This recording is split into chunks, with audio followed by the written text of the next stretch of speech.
శ్రీమాత్రే నమః. సద్గురు జ్యోతిష్యాల నుండి 2026 ఆగస్టు నెల రాశి ఫలితాలు మనం ఇప్పుడు చూడబోతున్నాం. ప్రతి ఒక్కరికి జాతకం అంటే ఒక క్యూరియాసిటీ. ఇది నాకు ఎలా ఉంటుంది, ఆరోగ్యం బాగుంటుందా, ఉద్యోగం బాగుంటుందా, వ్యాపారం బాగుంటుందా, నాకు వివాహం అవుతుందా, ఉద్యోగం ఉంటుందా, ఉన్న ఉద్యోగం పోతుందా, లేదా విదేశాలకు వెళ్తానా, ఇన్ని సమస్యలతో ఉంటారు. ప్రతి ఒక్కరు కూడా గుర్తుపెట్టుకోండి, మేము చెప్పే ఈ జాతకం గోచార గ్రహస్థితులను దృష్టిలో పెట్టుకొని యూనివర్సల్గా చెప్పడం జరుగుతుంది. అది మీ వ్యక్తిగత జాతకానికి ఒక 30% మాత్రమే వర్తిస్తుంది. మీ యొక్క వ్యక్తిగత జాతకం తెలుసుకోవడానికి మీ పరిసర ప్రాంతాల్లో ఉన్నటువంటి గురువుని సంప్రదించి తెలుసుకోండి. లేదా మా ద్వారా జాతకం తెలుసుకోవాలి అని అనుకుంటున్నారా? కనబడుతున్నటువంటి డిస్ప్లేలో కనబడుతున్నటువంటి ఈ యొక్క నంబర్కి మీ పేరు, date of birth, time of birth, place of birth WhatsApp చేయండి. మా అడ్మిన్స్ మీకు రిప్లై ఇస్తారు. మళ్ళీ చెప్తున్నాను, జ్యోతిష్యం జాతకం అనేది పడుతున్న వర్షానికి ఒక గొడుగు మాత్రమే, కానీ జ్యోతిష్యం జీవితం కాదు. మీరు మిమ్మల్ని నమ్మండి, మీ ఇష్టదేవాన్ని నమ్మండి, కులదేవాన్ని నమ్మనండి.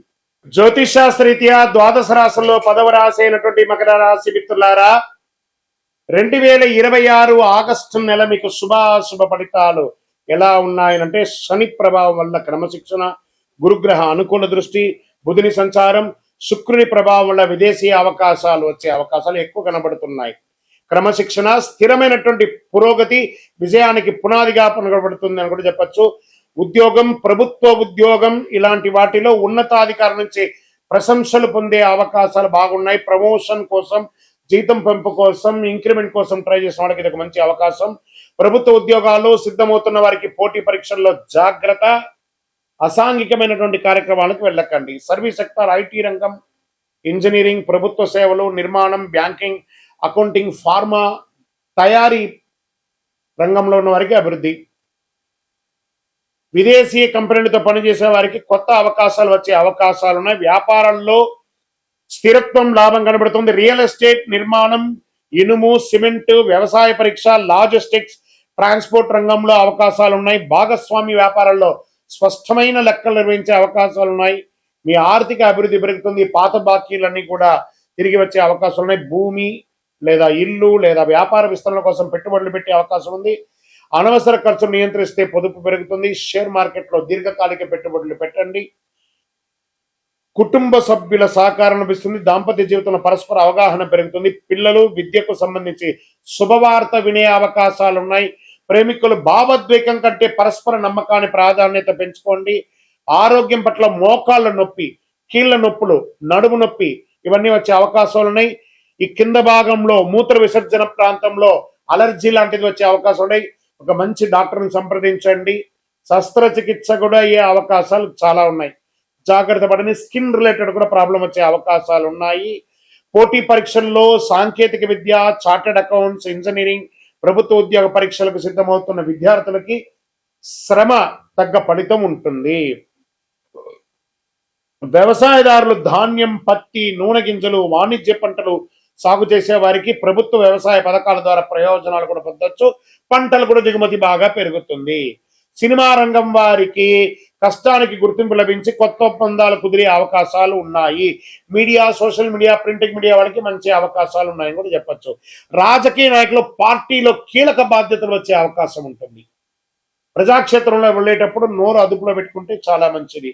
విదేశీయ ఉద్యోగం, ఉన్నత విద్యా, వ్యాపారం, వీసా సంబంధించిన పనుల్లో కాస్త స్ట్రెస్ ఉంటుంది, కానీ ముందడుగు వేస్తారు. విదేశీయ ప్రయాణం కూడా యోగిస్తుంది. పనులు వాయిదా వేయొద్దు. ఆరోగ్యాన్ని నిర్లక్ష్యం చేయొద్దు. కోపాన్ని నియంత్రించండి. భాగస్వామి వ్యాపారంలో పారదర్శక పాటించండి. ఆర్థిక విషయంలో తొందరపడకండి. ఈ నెల మీరు ప్రతి శనివారం శనిదేవునికి తైలాభిషేకం చేయండి. ఓం శనైశ్వర హనుమాన్ మంత్రాన్ని చెప్పండి. శనైశ్వరుని ప్రార్థన చేస్తూ ఉండండి. హనుమాన్ చాలీసా పారాయణం చేయండి. నల్ల నువ్వులు, నల్ల దుప్పటి దానం చేయండి. కాకులకు ఆహారం వేయండి. నల్ల వస్త్రాలు ధరించండి. ఇనుప పాత్రలను దానంగా ఇవ్వండి. వికలాంగులకు అవసరమైనటువంటి వస్తువులు ఇవ్వండి. నీలం మరియు నలుపు మీకు కలిసి వస్తుంది. 8 మరియు 4 అనే ఒక సంఖ్య కలిసి వస్తుంది. శనివారం మరియు శుక్రవారం మీకు చాలా కలిసి వస్తుంది. ఇంకనూ మీ వయస్సు ఎంత ఉందో అన్ని దీపాలను నవగ్రహాల దగ్గర వెలిగించండి.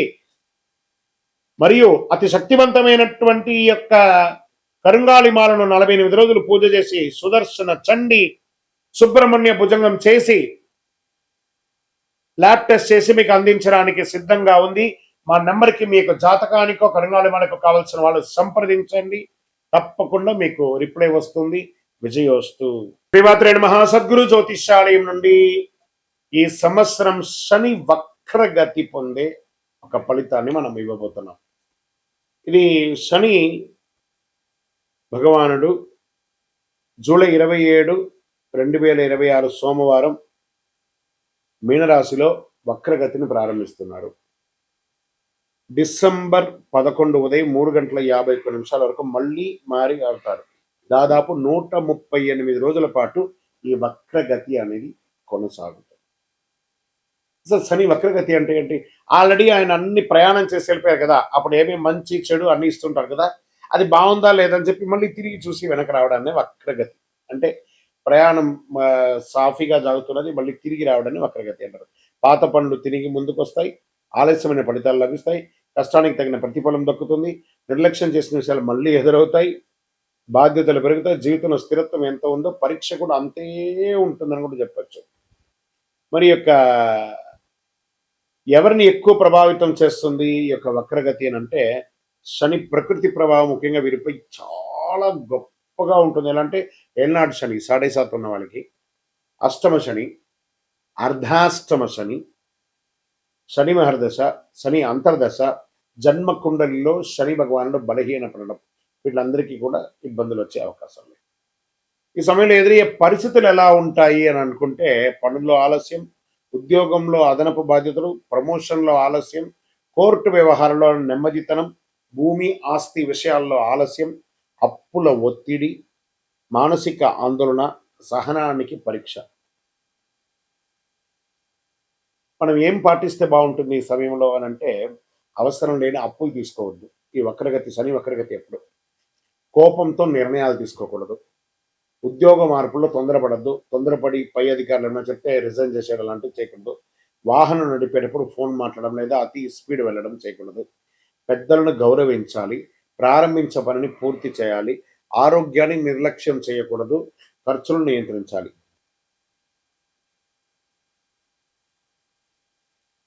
సరే, ఈ వక్రగతిలో ఎవరికైనా లాభం ఉందా అని అంటే కొంతమందికి ఉంది లాభం. ఎవరికి ఉంది?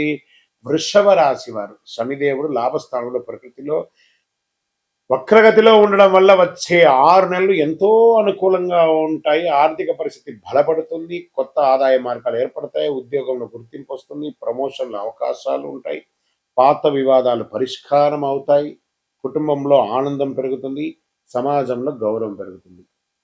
ఇక నెక్స్ట్ రాశి టాప్లో ఉన్న వాళ్ళలో వృశ్చిక రాశి వారు. శని పంచమ స్థానంలో వక్రగతిలో ఉండడం వల్ల అనేక అనుకూల మార్పులు వస్తున్నాయి. ఆరోగ్యం మెరుగుపడుతుంది, పెట్టుబడుల ద్వారా లాభాలు వచ్చే అవకాశం ఉంది, పెండింగ్ పనులు పూర్తవుతాయి, కుటుంబంలో సంతోషం పెరుగుతుంది, పిల్లల ద్వారా శుభవార్త వినే అవకాశం ఉన్నాయి, విదేశీయ అవకాశాలు బాగుస్తున్నాయి. మరి నెక్స్ట్ ఎవరున్నారంటే మకర రాశి వారు. శని 3వ స్థానంలో వక్రగతిలో సంచరించడం వల్ల ధైర్యం, ఆత్మవిశ్వాసం పెరుగుతుంది, ఫలితాల కష్టానికి తగిన గుర్తింపు, వ్యాపారాభివృద్ధి, ప్రయాణాల ద్వారా లాభం, ఆర్థిక పరిస్థితి మెరుగుదల, కొత్త అవకాశాలు వస్తాయి, శుభవార్తలు ఉండే అవకాశాలు ఉన్నాయి. మరి ఇంకొక ఎవరైనా ఉన్నారంటే మీనరాశి. మరి వీళ్ళకి ఏళ్ళనాటి శని నడుస్తుంది కదా, అయినా వీళ్ళకి శని స్వరాశిలోనే వక్రగతిలో చేయడం వల్ల వ్యక్తిగత జీవితంలో కీలక మార్పులు చోటు చేసుకునే అవకాశాలు ఉన్నాయి. కొత్త పరిచయాల ద్వారా అవకాశాలు, ప్రేమ జీవితంలో అనుకూలత, శత్రువులపై విజయం, ఆర్థిక పరిస్థితి క్రమంగా మెరుగుపడుతుంది, ఆధ్యాత్మిక ఆసక్తి పెరుగుతుంది. మరి ఈ వక్రగతి ద్వారా ఎవరెవరికి ఇబ్బంది ఉంది? సో ఈ యొక్క శని వక్రగతి ద్వారా ఎక్కువ జాగ్రత్తలు తీసుకోవాల్సినటువంటి రాశులు అంటే మేషరాశి వారు. ఖర్చులు పెరగవచ్చు, మానసిక ఒత్తిడి అధికమవుతుంది, విదేశీయ లేదా న్యాయపరమైన విషయాల ఆలస్యం, నిద్ర సమస్యలు రావచ్చు, అవసరం లేని ఖర్చులు తగ్గించుకోవాలి. ఇక మిథున రాశి వారికి ఉద్యోగంలో ఒత్తిడి పెరుగుతుంది, ఉన్నతాధికారుల పట్ల విభేదాలు వచ్చే అవకాశం ఉన్నాయి, ప్రమోషన్ లేదా గుర్తింపు ఆలస్యం అవుతుంది, వ్యాపారంలో నియంత్రణ లేకుండా ఉండడం అనేది జరుగుతుంది, కోర్టు కేసులు వచ్చే అవకాశం ఉన్నాయి. కర్కాటక రాశి వారికి అష్టమ ప్రభావం వల్ల ఆరోగ్యంపై శ్రద్ధ అవసరం, అప్పులు, పన్నులు, బీమా విషయాల్లో జాగ్రత్త, ఆకస్మిక ఖర్చులు పెరిగే అవకాశాలు ఉన్నాయి కర్కాటక రాశి వారికి. ఆరోగ్య పరీక్ష కూడా ఉంటుంది. ఇంకా సింహరాశి వారికి అర్ధాష్టమ శని ఉంది కాబట్టి ఆరోగ్య అష్టమ శని కట్ సింహరాశి వారికి యాడ్ ఈ కొంచెం రిపీట్ తేడా వచ్చింది చూడండి. ఇక్కడ సింహరాశి అనే దాన్ని మళ్ళీ ఫ్రెష్‌గా. సింహరాశి వారికి అష్టమ శని వస్తుంది కాబట్టి, ఈ అష్టమ శనిలో ఉన్నారు కాబట్టి, ఆరోగ్యపరమైనటువంటి ఇబ్బందులు బాగొస్తాయి. దంపతుల మధ్య వాగ్వివాదాలు పెరుగుతాయి. పెట్టుబడులకు దూరంగా ఉండడానికి ప్రయత్నం చేయండి. కాస్త జాగ్రత్త. ఇంకా అప్పులు, పన్నులు విమర్శలు చాలా ఉంటది. ఇంకా కన్యా రాశి వారికి చాలా ఇబ్బందులున్నాయి. అది వాళ్ళు కూడా జాగ్రత్త పడాలి. కోర్టు కేసు లేదా ఒక చిన్న శస్త్రచికిత్స కూడా పొందే అవకాశం ఉన్నాయి. తులారాశి వారికి ఉద్యోగంలో అదనపు బాధ్యతలు, కోర్టు లేదా శత్రు సంబంధిత వ్యవహారాల ఆలస్యం, ఆరోగ్యంపై శ్రద్ధ అవసరం. పని, విశ్రాంతి సమతుల్యం పాటించాలి తప్పదు అని కూడా క్లియర్‌గా చెప్పడం జరుగుతుంది. ఇక ధనుస్సు రాశి వారికి చాలా జాగ్రత్తగా ఉండవలసినటువంటి సమయం. ఎందుకంటే అర్ధాష్టమ శని నడుస్తుంది కాబట్టి ఆరోగ్యం పట్ల శ్రద్ధ వహించాలి. ఉద్యోగ వ్యవహారాల్లో ఇబ్బందులు వచ్చే అవకాశాలున్నాయి. ఇంకా కుంభరాశి వారికి ఆదాయం కన్నా ఖర్చులు కూడా పెరిగే అవకాశం ఉంది. కుటుంబంలో మాట పట్టింపులు రావచ్చు. పెట్టుబడిలో జాగ్రత్త అని చెప్పొచ్చు. ఆర్థిక ప్రణాళిక ముందుకు వెళ్ళకండి జాగ్రత్తగా. తక్కువ ఇబ్బందులతో అనుకూల ఫలితాలు కూడా పొందే వాళ్ళల్లో ప్రధానమైనటువంటి వారిలో వృషభ, వృశ్చిక, మకర, మీన రాశి వారు ఉన్నా కూడా శని వక్రగతి సమయంలో పాటించవలసినటువంటి కొన్ని పరిహారాలు ఉన్నాయి. ప్రతి ఒక్కరు 12 ద్వాదశ రాశుల వాళ్ళు పాటించాలి. ఓం శనైశ్వరాయ నమః మంత్రాన్ని 108 సార్లు పారాయణం చేయాలి. వారి దగ్గర కూడా ఎలా అడగాలి? దేహి మే బుద్ధి వైశిష్ట్యం, దేహి మే నిత్య యవ్వనం, దేహి మే పరమానందం, దేవదేవ జగత్పతే శనైశ్వర అని ప్రార్థన చేయాలి. నల్ల నువ్వుల నూనెతో దీపం వెలిగించాలి. పేదలకు, వృద్ధులకు సేవ చేయాలి. ఇక్కడ బాగా గుర్తుపెట్టుకోవాలి, హనుమాన్ చాలీసా పారాయణం చేయండి. ఈ నవగ్రహాల దగ్గర శని భగవానుడు 19 సంవత్సరాలు, 19 అని లెక్క ఉంది కాబట్టి ఈయనకి 19 ప్రదక్షిణాలు చేయాలి శని భగవానుడికి ప్రతి ఒక్కరు కూడాను. చెయ్యండి. తర్వాత ఆ నవగ్రహాల దగ్గరికి వెళ్ళి నవగ్రహాలకు ప్రదక్షిణ చేసిన తర్వాత మేము కాలు కడుక్కుంటాము అని చెప్పి తప్పు పని చేయకండి. ఏమో అయిపోతుంది కాలు కడుక్కోపోతా అంటే ఆ దుష్టగ్రహం కాదు శని భగవానుడు. ఆ శని భగవానుని యొక్క పూజ చేసి కాలు కడుక్కొని ఇబ్బంది పెడితే ఆయన అనుకుంటాడు మేము పనికిరాని వాళ్ళు కదా, మీకు నేను ఏ రకంగా ఇబ్బంది పెట్టాలని అనుకుంటాడు. కాబట్టి గుర్తుపెట్టుకోండి, ఆ దేవుడు పనికిరాడంటే దేవాలయంలోనే ఆ విగ్రహాన్ని ప్రతిష్ఠించరు కదా. మరి గురుగారు అందరూ కాలు కడుక్కోవాలంటారు కదా అంటే ఇది వచ్చి ఒక అపోహ మాత్రమే, చరిత్ర ఎవిడెన్స్ లేదండి. ఆ శని భగవాన్ దగ్గర దీపం వెలిగిస్తారు, నూనె పోస్తారు చూసారా, అవన్నీ కూడా కారి కింద పడుతుంది కదా, దాన్ని తొక్కి ప్రదక్షిణాలు చేస్తే వృద్ధులు కానీ, పిల్లలు కానీ, మహిళలు కానీ ఎవరైనా జారి కింద పడతారని నవగ్రహం తిరిగిన తర్వాత కాలు కడుక్కోండి, ఆ నూనె కాలు కంటకూడదు అని చెప్పారు. కానీ నవగ్రహాలు తిరగడం వల్ల కాలు కడుక్కోవడం అనేది అపోహ. అదొకటి చెయ్యకండి. 19 ప్రదక్షిణాలు చేయండి. నువ్వులతో దీపం వెలిగించండి, నువ్వుల నూనెతో దీపం వెలిగించండి. బెల్లం కాకికి పెట్టండి. కాకధ్వజాయ విద్మహే ఖడ్గహస్తాయ ధీమహి తన్నః మంద ప్రచోదయాత్ అని చెప్పి ప్రార్థన చేయండి. పేదవాళ్ళకి చెప్పులు దానం ఇవ్వండి, ఒక బెడ్షీట్ దానం ఇవ్వండి, ఒక గొడుగు దానం ఇవ్వండి. అన్ని రకాలుగా బాగుంటారు. ఇంకనూ గురుగారు మా యొక్క వ్యక్తిగత జాతకంలో ఈ యొక్క శని వక్రగతి యొక్క దాన్ని మేము నిర్మూలించుకోవాలి, దానికి పరిహారం పొందాలి అని అంటే దానికి ఏ రకంగా చేయాలంటే మీ పరిసర ప్రాంతాల్లో ఉన్నటువంటి గురువులని, జ్యోతిష్ శాస్త్ర నిపుణులని సంప్రదించండి. లేదా మా దగ్గరే తెలుసుకోవాలనుకుంటున్నారా, మా డిస్ప్లేలో కనబడుతున్నటువంటి నంబర్కి మీ పేరు, date of birth, time of birth, place of birth text చేసి మీ యొక్క అపాయింట్మెంట్ ఫిక్స్ చేసుకోండి. విజయోస్తు.